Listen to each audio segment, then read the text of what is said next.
Hello everyone, welcome back to my channel. সবাই কেমন আছো? নিশ্চয়ই সবাই ভালো আছো। আমরাও ভালো আছি। আর মা তারার নাম নিয়ে বেরিয়ে পড়েছি আজকে তারাপীঠের উদ্দেশ্যে। আমরা আছি এখন শিয়ালদা স্টেশনে। তবে হ্যাঁ, আমাদের ট্রেন কিন্তু আজকে শিয়ালদা থেকে নেই, আমাদের ট্রেন আছে আজকে হাওড়া থেকে। আজকে হাওড়া থেকে রামপুরহাট পুরো ট্রেন জার্নিটা তোমাদের সাথে শেয়ার করব।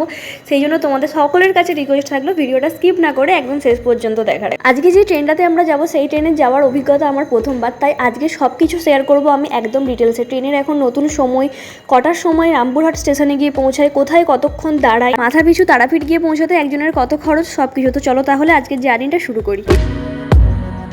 দুপুর 1:30টার সময় শিয়ালদা স্টেশনের বাইরে থেকে আমরা একটা উবের নিলাম। ওখান থেকে যাব আমরা হাওড়া স্টেশন। যাদের হাতে সময় থাকবে তারা অবশ্যই বাসে করে যেতে পারে। আমাদের হাতে সময় একটু কম ছিল, আর রাস্তার অবস্থা হচ্ছে ঠিক এই রকম। বাসে হলে আমরা ট্রেন ধরতে পারতাম না।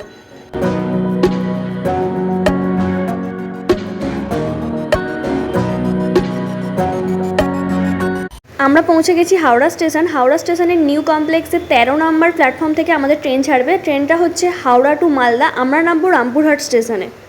হাওড়া স্টেশন থেকে আমরা আমাদের ট্রেনে উঠে পড়েছি। ট্রেনের ভেতরটা দেখতে ঠিক এইরকম। ট্রেন ছাড়ার টাইম হচ্ছে 3:15, এখনও একটু বাকি আছে। আর ট্রেন নাম্বার হচ্ছে 13011, সেকেন্ড সিটিং, নন এসি। আর টিকিটের প্রাইস হচ্ছে পার হেড 105 থেকে 110 টাকা। ট্রেনটা পুরোটাই সিটিং, তবে এসি নন এসির ব্যাপার আছে। আমরা নিয়েছি নন এসি, সেই জন্য ভাড়াটা একটু কম। এসি হলে ভাড়া একটু বেশি হতো। এগুলো হচ্ছে আমাদের সাইডের সিট নাম্বার। আমাদের ট্রেন এখন হাওড়া স্টেশন থেকে ছেড়ে দিয়েছে।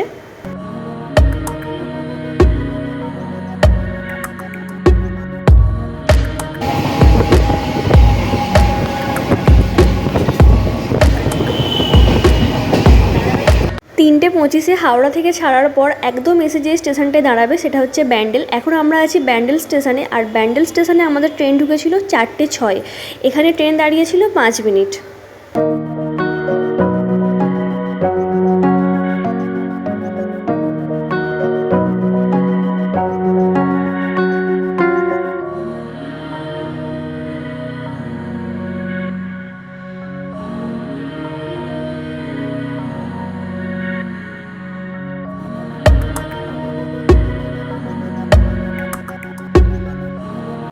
ব্যান্ডেলের পর আরও বেশ কয়েকটা স্টেশনে ট্রেন থেমেছিল, তার মধ্যে শক্তিগড়, বর্ধমান, ওখানেও ট্রেন মোটামুটি 5 মিনিট করেই দাঁড়িয়েছিল।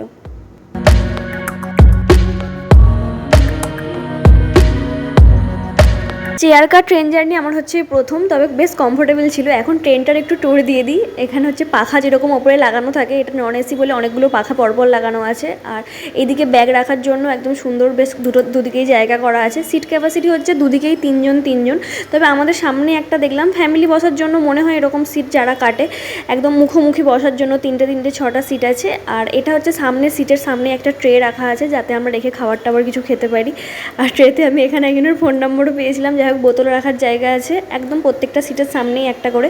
চার্জিং পয়েন্ট আছে এখানে ফোন চার্জ করার জন্য। আর এইদিকে চেয়ারগুলোও না বেশ কমফোর্টেবল ছিল, একদম নরম। আর সিটের দুদিকে যেরকম হ্যান্ডেল থাকে সেরকম হ্যান্ডেল ছিল। আর একদম কমফোর্টেবলভাবে বসার জন্য পেছনে একদম হেলান দিয়েও বসা যাবে, আবার নর্মালভাবে বসাও যাবে। এক কাপ মাটির ভাঁড়ের চা 10 টাকা করে বিক্রি হচ্ছিল। আর মুখ চালিয়ে যাওয়ার জন্য বিভিন্ন রকম ট্রেনে যেরকম খাবার আছে, হকার আছে, এরকম তো লেগেই আছে। সব কিছু যেরকম ট্রেনে পাওয়া যায়। আমরা রামপুরহাট স্টেশনের মোটামুটি কাছাকাছি চলে এসেছি। আর একটা স্টপেজ পরেই মনে হচ্ছে রামপুরহাট স্টেশন। এই স্টেশনটার নাম আমার ঠিক মনে নেই। আর যারা তারাপীঠ আছে তাদেরকে কিন্তু হাওড়া থেকে বা শিয়ালদা থেকে যেখান থেকেই আসুক রামপুরহাট স্টেশনেই নামতে হয়।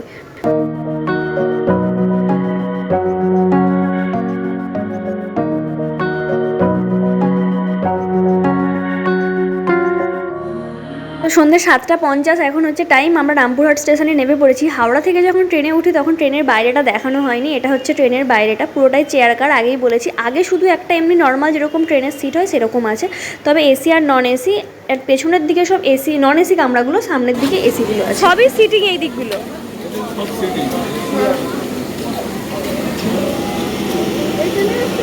হ্যাঁ,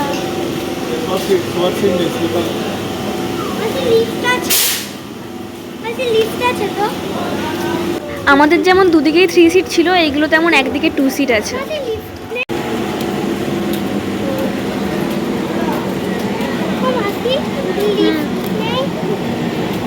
আছে আছে আছে, চল।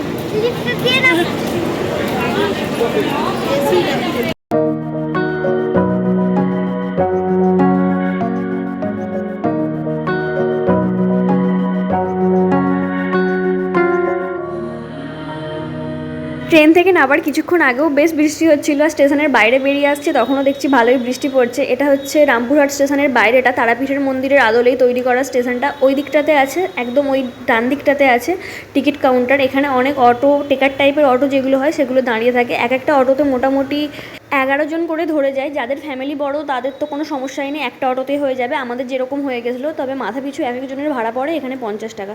আমরাও সেরকমই একটা অটো নিই, এখন যাব তারাপীঠের উদ্দেশ্যে। আমাদের যেহেতু হোটেল আগে থেকে ঠিক করা ছিল না, আমরা গিয়ে হোটেল খুঁজেছিলাম। আর হোটেলটা কেমন ছিল, তার প্রাইস কত ছিল, সেটা সব নিয়ে পরের ভিডিওতে ডিটেলসে আলোচনা করব। ভিডিওটা শেষ পর্যন্ত দেখার জন্য সবাইকে অনেক থ্যাংক ইউ। সবাই ভালো থেকো, সুস্থ থেকো, দেখা হবে পরের ভিডিওতে।